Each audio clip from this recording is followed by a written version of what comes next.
প্রতি রবিবার সন্ধ্যা 7:05 এবং প্রতি সোমবার সন্ধ্যা 6টায় হ্যালো ভিশনের আদালত প্রবাহ অনুষ্ঠানে উপস্থিত থাকবেন বিশিষ্ট আইনজীবী ও সাংবাদিক শ্রী গোপাল মণ্ডল। সরাসরি কথা বলতে ফোন করুন এই নম্বরে 22113031 অথবা 22113032।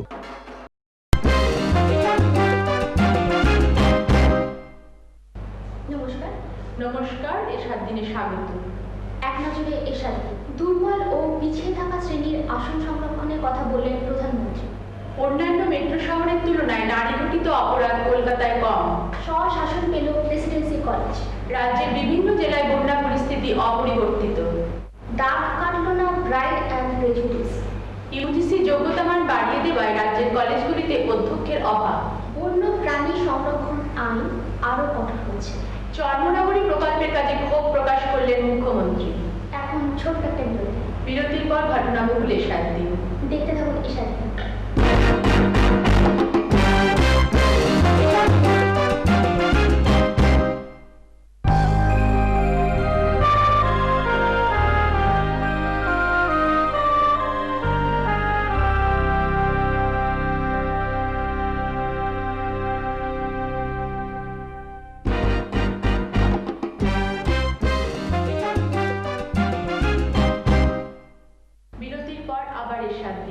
প্রধানমন্ত্রী শ্রী মনমোহন সিং বেসরকারি ক্ষেত্রে দুর্বল ও পিছিয়ে থাকা শ্রেণীর আসন সংরক্ষণের কথা বললেন। যদিও বেসরকারি ক্ষেত্রে আসন সংরক্ষণের ব্যাপারে বিভিন্ন শিল্প সংস্থাগুলির আপত্তি রয়েছে, তবে এ প্রসঙ্গে প্রধানমন্ত্রী জানান যে এই বিষয়টি জাতীয় নীতির অন্তর্ভুক্ত হতে চলেছে, সুতরাং এর দায় কেউই এড়াতে পারে না।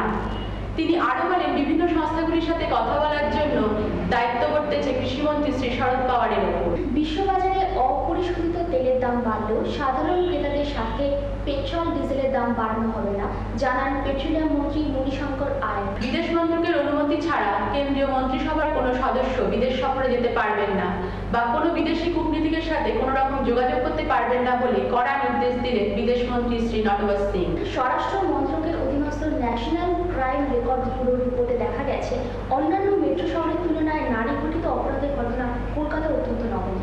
কৃষক উন্নয়ন কমিশনের প্রধান নির্বাচিত হয়েছেন সবুজ বিপ্লবের পুরোধা কৃষি বিজ্ঞানী শ্রী MS স্বামীনাথন।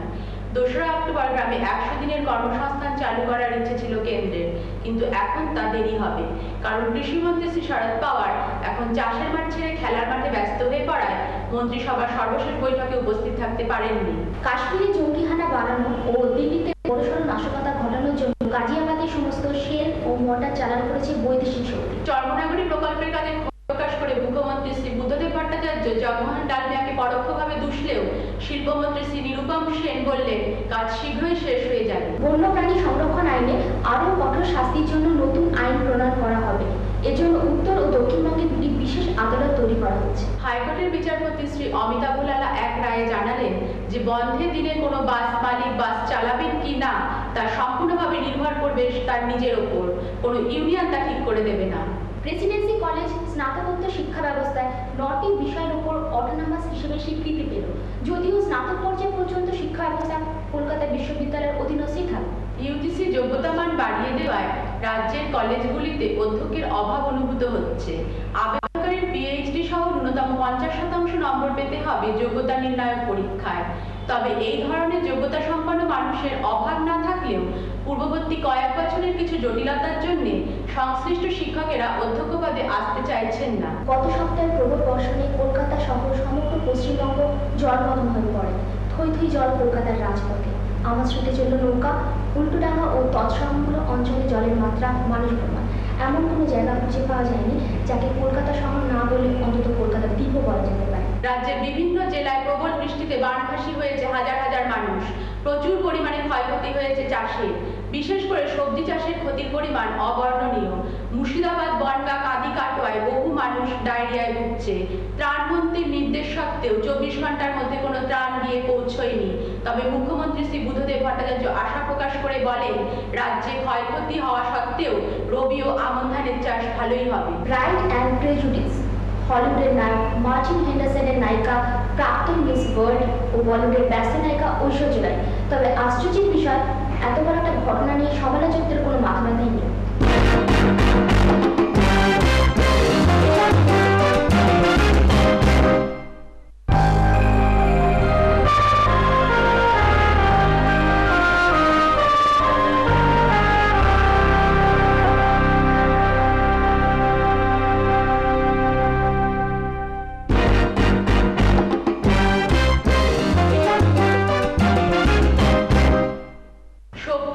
কালীর পরিচিত দণ্ডায়মান মূর্তি। ডান পা সামনে থাকলে দক্ষিণা কালী, বাঁ পা সামনে থাকলে বামা কালী। সম্ভবত এশিয়ায় একটি স্থাপত্য পাওয়া গেছে যেখানে কালী অধিষ্ঠিত হয়েছেন বসা অবস্থায়। তারাপীঠের সন্নিকটে কালীপুরের মহারাজা নন্দকুমারের প্রতিষ্ঠিত কুলকালীর এই রূপ, যা একটি বিরল স্থাপত্য হিসেবে অবশ্যই সংরক্ষণীয়। প্রথমে আমাকে মহারাজ নন্দকুমার সম্বন্ধে একটু বলতেই হবে। মহারাজ নন্দকুমারের আদি বাসস্থান ছিল জরুর গ্রামে। নবাব সিরাজদৌল্লার পতনের পর মির্জাফরের আমলে উনি হয়ে গেলেন দেওয়ান। দেওয়ান থাকাকালীন কিছু কাজের তাগিদে উনি দিল্লি গিয়েছেন। তখনই দিল্লির বাদশাহর কাছ থেকে এই নন্দকুমার মহারাজ উপাধিটা পান। এবার কালী আনয়ন সম্পর্কে একটু বলি। এখানে দ্বিমত আছে। এক পক্ষরা বলেন এই কালী ছিল মগধরাজ জরাসিন্ধুর কাজ, তারপরে চলে আসে কাশীরাজ চৈত্র সিংয়ের কাছে। আবার আরেক পক্ষ বলে যে কাশীরাজ চৈত্র সিং নিজের বাড়িতে ইদরা খননের সময় এই বিশ্বের অদ্বিতীয় বিগ্রহটি পান। উনি করলেন কি, সে বাড়িতে পুজো অর্চনাদি করতে লাগলেন। ব্রিটিশের পেটোয়া কান্ত পোদ্দার খবর দিয়ে দিল যে ওর বাড়িতে একটা বিশ্বের অদ্বিতীয় কালী আছে। উনি করলেন কি, ওর বাড়িটা নক করলেন সে বিগ্রহ লুণ্ঠন করার জন্য। নদী পথে নিয়ে যাচ্ছিলেন, তখন আমাদের দেওয়ান ছিলেন মহারাজ নন্দকুমার। উনি করলেন কি, কলকাতা বিডন স্ট্রিটের ঘাটে এই বিগ্রহটাকে ধরে উজান পথে নদী দিয়ে ভদ্র পাঠিয়ে দিলেন। তাতে একটা চিঠি লিখে দিয়েছিলেন এবং ওর ছেলে গুরুদাসকে বলেছিলেন যে বাড়িতে প্রতিষ্ঠা করে আমাকে সংবাদ দাও। কিন্তু এই বিগ্রহটা ওর বাড়িতে টেকে নেই, কারণ ওই নদী পথে থামাতে পারেনি। তীর গতিবেগে ছুটে এলো আকালিপুরের বট গাছের নিচে। এখানে রাত্রি গুরুদাসকে স্বপ্ন হলো। গুরুদাসকে বলল যে গুরুদাস, যে তোর বাড়িতে আমি যাবো না, তুই আমাকে এখানেই প্রতিষ্ঠা কর। এখানে মা প্রতিষ্ঠিত হয়েছিলেন 1772 সালের জানুয়ারি মাসে। এবার কালী সম্পর্কে একটু বলি। চারখানা হাত বিশিষ্ট কালী দেখতে পাই। এখানে কিন্তু যে কালীটা আমরা দেখতে পাচ্ছি এটা দ্বিভুজা, বর এবং অভয় দান করছেন। নদীটা উত্তর দিক দিয়ে এসেছিল, ওই নদীটা এখন রিজেক্ট হয়ে গেছে, মজে গেছে, কিন্তু আজও বিদ্যমান। কেননা উজান পথে এসেছিল এবং উত্তর দিক দিয়ে এসেছিল বলে এখানে উত্তর বাহিনীর মেলা বসে, যেটা আমাদের মতো বয়সের ছেলেরা আমরা বলি কি এটা পৌষ সংক্রান্তির মেলা। বয়সে যারা বৃদ্ধ তারা কিন্তু বলেন এটা উত্তর বাহিনীর মেলা, মানে যেহেতু উত্তর দিক দিয়ে নিয়ে আসা হয়েছিল। মহাকালীর উপর যখন মায়ের দক্ষিণ পাটা থাকে তখন আমরা ডাকি দক্ষিণা কালী বলে। মহাকালীর উপর যখন মায়ের বাম পাটা থাকে তখন আমরা বলি বামা কালী। শ্যামবর্ণ রং বলে শ্যামা কালী। ছেলে কোলে থাকলে আমরা বলি গোষ্ঠ কালী। এই যে কালী, এই কালী হচ্ছে গুহ্য কালী। গুহ্য শব্দের অর্থ হচ্ছে গোপনীয়তা। কেননা কারো ইষ্ট দেবতা হয়তো বিষ্ণু হতে পারে, এটা যেমন কাউকে গুপ্ত করা যায় না, এই কালীটাও কিন্তু মগধরাজ জরাসিন্ধুর ব্যক্তিগত ইষ্ট দেবতা হিসাবে গোপনেই পূজিতা ছিলেন, যার জন্য গুহ্য কালী। এই কালীর মধ্যে আপনারা দেখতে পাবেন চতুর্দিক নাগ ফানা বেষ্টিতম, চারিদিকে নাগের ফনায় বেষ্টন করে আছেন যিনি। কালীর মধ্যে দেখতে পাবেন সহস্র ফানা সঙ্গে যুক্তাঙ্গ মানন্তাং শিরসুপরি। মাথার উপর যে দেখছেন সেখানে কিন্তু 1000 সাপের ফনা আছে। আর আছে কি, নাগ যজ্ঞ পবিতাঙ্গিং নাগ শয্যা নিষিদ সিং। শয্যা বলতে গেলে বিছানা বা গদি, কার শয্যা? নাগের শয্যা।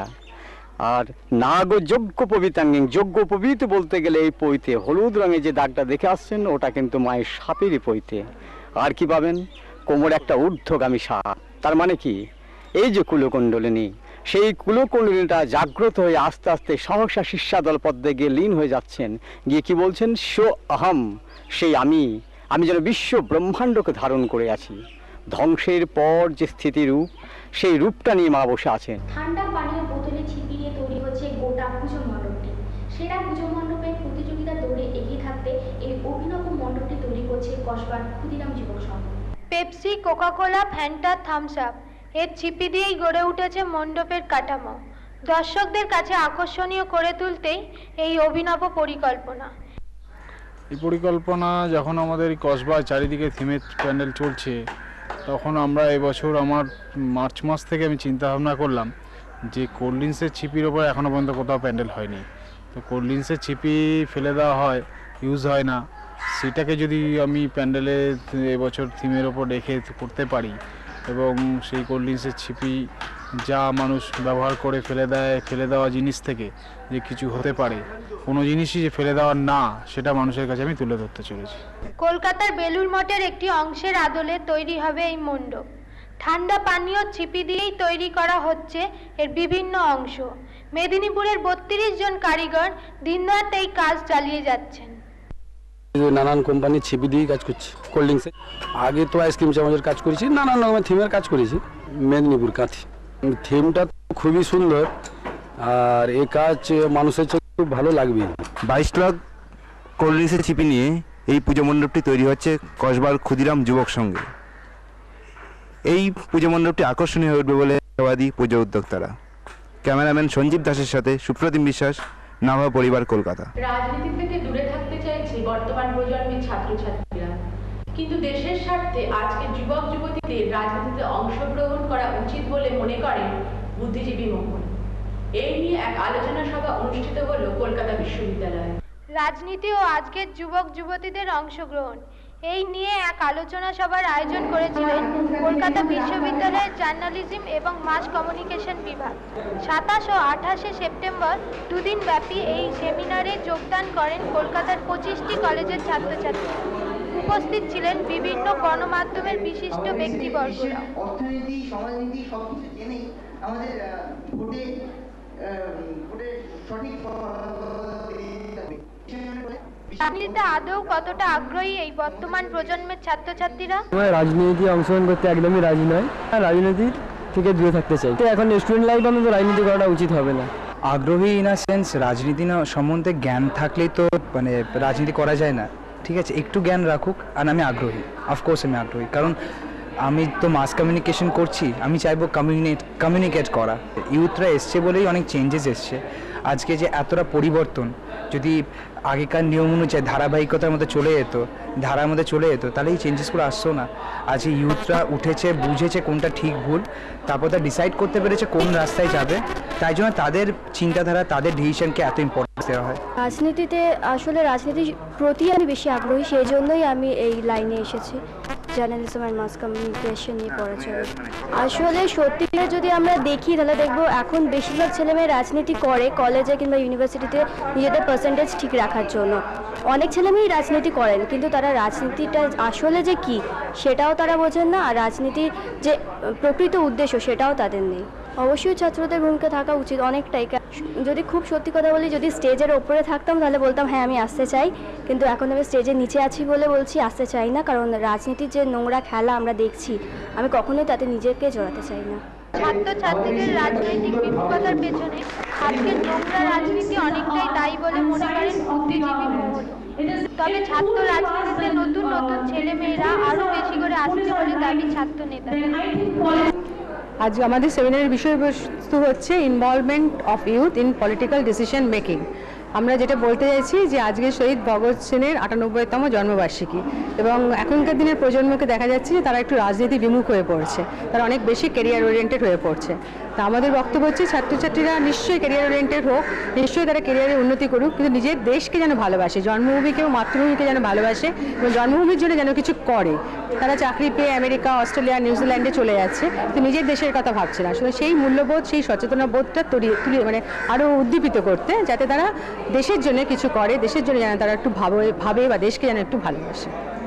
রাজনৈতিক বিমুখতার পিছনে নানা কারণ অবশ্যই আছে। এই যে ক্রিমিনালাইজেশন ইন পলিটিক্স, যার একটা সবথেকে বড় উদাহরণ। তার ফলে এখনকার প্রজন্মের ছেলে মেয়েরা ভাবছে পলিটিক্সটা করা মানে একটা কোনো নোংরা না বললেও একটা গর্হিত কোনো অপরাধ না। বর্তমান প্রজন্মের তরুণরা যে একেবারেই রাজনীতি বিমুখ, সেটাও বলার কোনো অবকাশ নেই। শেষ লোকসভা নির্বাচনে আমরা অনেক তরুণীকে, যাদের বয়স 25+, তারা কিন্তু লোকসভার সদস্য হয়েছে। সুতরাং একেবারেই যে এটা একটা ব্রাত্য তা কিন্তু নয়।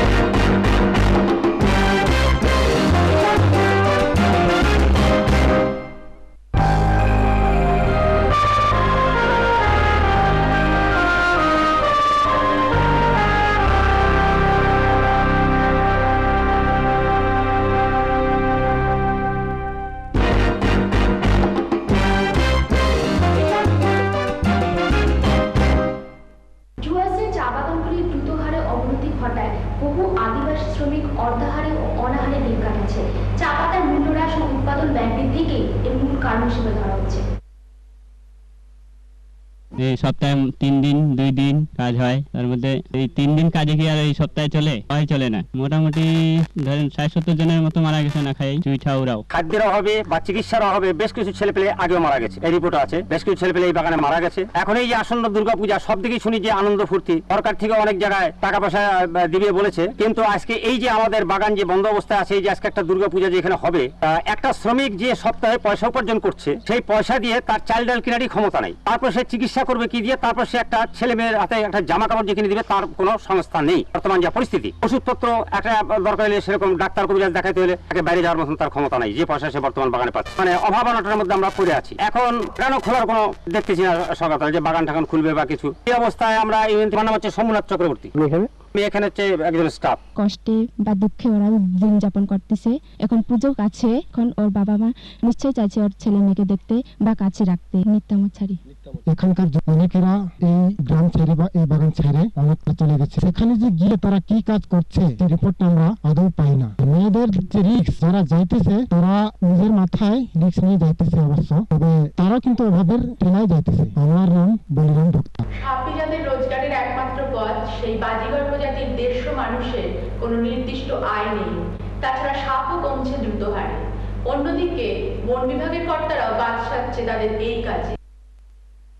মোটামুটি 300, 400, 500 টাকা উপরে যায় না। আর এখানে সাপ পাওয়া যায় তো আপনার গক্ষুর সাপে পাওয়া যায়, আলাস সাপ পাওয়া যায়, তলুয়ালাত পাওয়া যায়, মাছুয়ালাত পাওয়া যায়। আর অনেক সাপের তো বিষ নেই। কলকাতা থেকে ওই যে দিবক মিত্র আছে না, সাপের চাষ করে যে, ওর কাছেই যায়। এক বছরে 100, 200 এরকম যায় কলকাতায়। সাপ পাওয়া যেতেছে না। আর যদি বা সাপ পাওয়া যায়, ফরেস্টের জন্য, ফরেস্টের অফিসারের জন্য আমাদের সাপ কিন্তু ধরা হচ্ছে না। আর যদি সরকার কিছু লাইসেন্স পত্র আমাদেরকে দিয়ে দেয় কিংবা সহযোগিতা করে, তাহলে আমরা কিন্তু সাপ ধরে চালাইতে পারবো। যে কোনো জায়গায় সাপে কাটলে পরে আমাদের ডাকে, কিন্তু এখন তো ডাকে না, এখন তো হসপিটাল। ওঝাগিরি আমাদের প্রায় বন্ধ হয়ে গেছে। আমাদের এখানে অনেক লোক আছে, 150-200 ঘর আছে, সবাই সাপের ব্যবসায়ী করে। সাপের ব্যবসাটা জাতের ব্যবসা, এখন তো আর চলে না। চলে না মানে এখন তো ফার্স্ট ক্লাসের ধাবার জন্য এখন তো সাপের ব্যবসা মুশকিল। খরচ ধরতে পারি একটু কঠিন হয়, নজর মোটা তো। কলকাতা পাড়ায় শিলিগুড়িতে দেয়, মেন্টুকে দেয়, যেরকম সাপ হবে সেরকম দাম হবে। 780 সেদিক হয় সরকার। সর্বধর্ম সমন্বয়ের কথা একটু বেশি কড়াকড়ি করে বলতে ভালোবাসি আমি, কিন্তু কার্যক্ষেত্রে আমাদের কতটুকু বাস্তব প্রচেষ্টা আছে এটাই প্রমাণ করলো উত্তর কলকাতার বড়নগরের কামারপাড়া স্পোর্টিং ক্লাব। গত 5ই সেপ্টেম্বর বিভিন্ন সম্প্রদায়ের মানুষকে নিয়ে তারা রাখি বন্ধন উৎসব পালন করলো। বিভিন্ন সম্প্রদায়ের মানুষ একত্রিত হয়ে প্রমাণ করল বাঙালি একটি জাতি। বাংলার মানুষ জাতপাত নিয়ে মোটেও তেমন কর্তব্য না।